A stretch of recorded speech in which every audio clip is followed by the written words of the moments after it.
न्याई साहब, अभी आज मार्को रूबियो और इजरायली प्राइम मिनिस्टर ने जो ज्वाइंट प्रेस कॉन्फ्रेंस की, उसमें इजरायली प्राइम मिनिस्टर ने बड़े कॉन्फिडेंस से कहा कि जो लोग कहते हैं कि इजराइल तनहा रह गया है, अब देख लें, वो अमेरिका की तरफ भी इशारा करता है। अमेरिका हमारे साथ है, टेक्नोलॉजी हमारी है, मोबाइल फ़ोन हमारा है, अद्वियात हमारी, खुराक हमें आप विड्रॉ कर ही नहीं सकते। और दूसरा, किस हद तक शहबाज साहब की जो तजवीज़ है मुश्तरका task force against Israel by the Muslim countries, ये बन सकती है? वैसे ही डे ड्रीमिंग कर रहे हैं प्राइम मिनिस्टर साहब, न्याई साहब?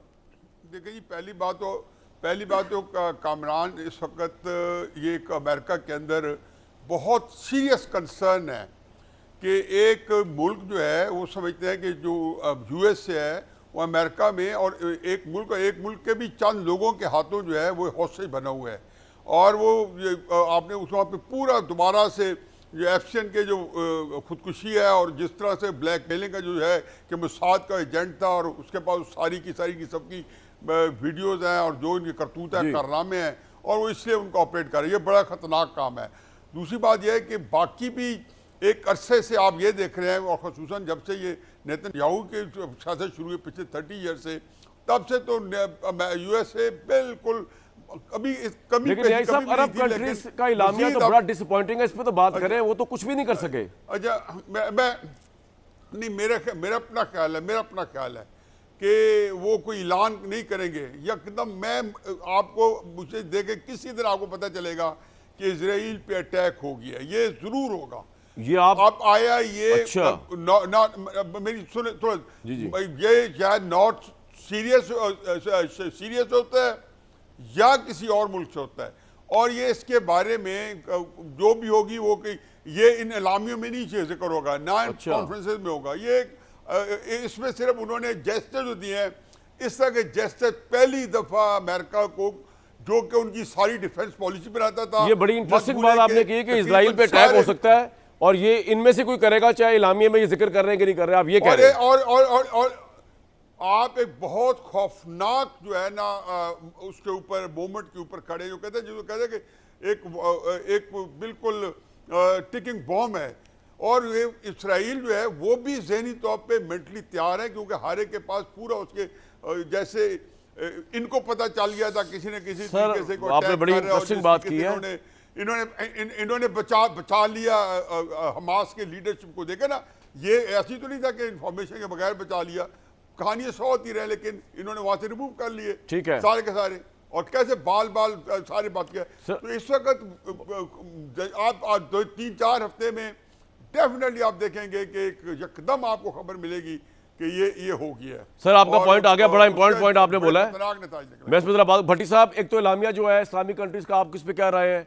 आपको इसमें कोई उनकी हिकमत अमली कोई नजर आया कि कोई यूएन से अपील करे जी सस्पेंड कर दें जनरल असेंबली से इसको, इसराइल को, कोई सफारती सतह पर, कोई तजारती सतह पर?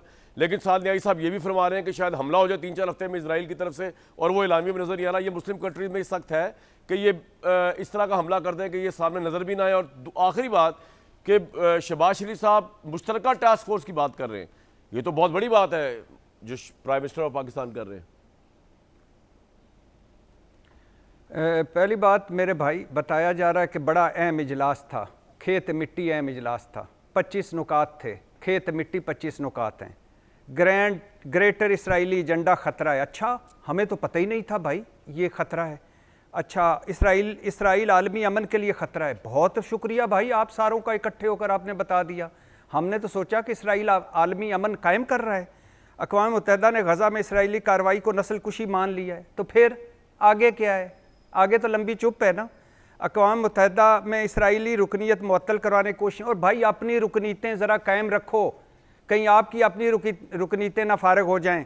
टास्क फोर्स बनाए, बिल्कुल ये टास्क फोर्स उधर जंग भी लड़े और हमारा सैलाब वाला भी मामला करे और आईसीसी से भी मामला करे, मुश्तरका टास्क फोर्स, ताकि सारे ये मसले टास्क फोर्स, ये टास्क फोर्सों के माहिर हैं, ये कमेटियाँ बना दो, टास्क फोर्सें बना दो। और भाई 19 अरब डॉलर का दिफाई सिस्टम तय बाई तय, अमरीकी पैट्रियाट, नॉर्वे का नासमास, अमरीकी एंटी बैलिस्टिक मिसाइल, बरतानिया का रेपेरियर, फ्रांस और जर्मनी का रोलैंड, किधर गया सारा? और कतर की फ़िज़ाइया में 36 राफेल तैयारे हैं, 33 अमरीकी F-16 हैं, फ्रांसीसी में मिराज हैं, जदीद जंगी तैयारे हैं, $1 डॉलर का दिफाई और जंगी निज़ाम है। अभी बताता हूँ जंगी निज़ाम है, क्यों नहीं कुछ कर सकते। आपका हाल ये है कि सलामती कौंसिल के 15 अरकान ने इस हमले की मजम्मत की है, लेकिन इसराइल का नाम नहीं लिया। और अब यह कंफर्म हो गया है कि बाबा जी ट्रंप साहब गुड कप बैड कप खेल रहे थे इसराइल और अमेरिका, और वो कंफर्म हो गया कि उनको पता था।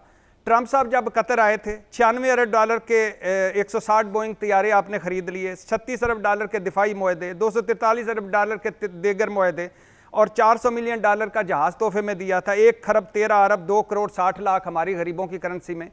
अब मुझे बताएं, 7 दिन हो गए हैं दोहा पर इसराइली जारहियत को, कोई अमली कदम, जवाबी कार्रवाई तो उन्होंने खेत मिट्टी करनी है ना हो सकेगी, कोई तिजारती बाइकाट, कोई सफारती बाइकाट, कोई तेल को बतौर हथियार इस्तेमाल करना कदम हो, या मेरे भाई जिन अरब मुल्कों ने इसराइली दबाव पर इसराइल को तस्लीम कर रखा है वही पीछे हट जाते। 2.25 अरब के मुसलमान हैं और 57 मुसलमान मुल्क है, और इस बेहमियत और इस बुज़दिल क़ियादत ने हमें कहीं का नहीं छोड़ा। हो क्या रहा है, एक दूसरे को फोन, एक ने दूसरे को फोन किया, दूसरे ने तीसरे को फोन किया, चौथे ने तीसरे के साथ हमदर्दी की, चौथे ने पांचवें को साथ इज़ारे यकजहती की। ना हिकमत है ना अमली है। तो हिकमत अमली इन्होंने क्या अपना, साइंस से दूर, दिफा से दूर, अयाशियों में डूबे लोग, इन्होंने क्या कर लिया।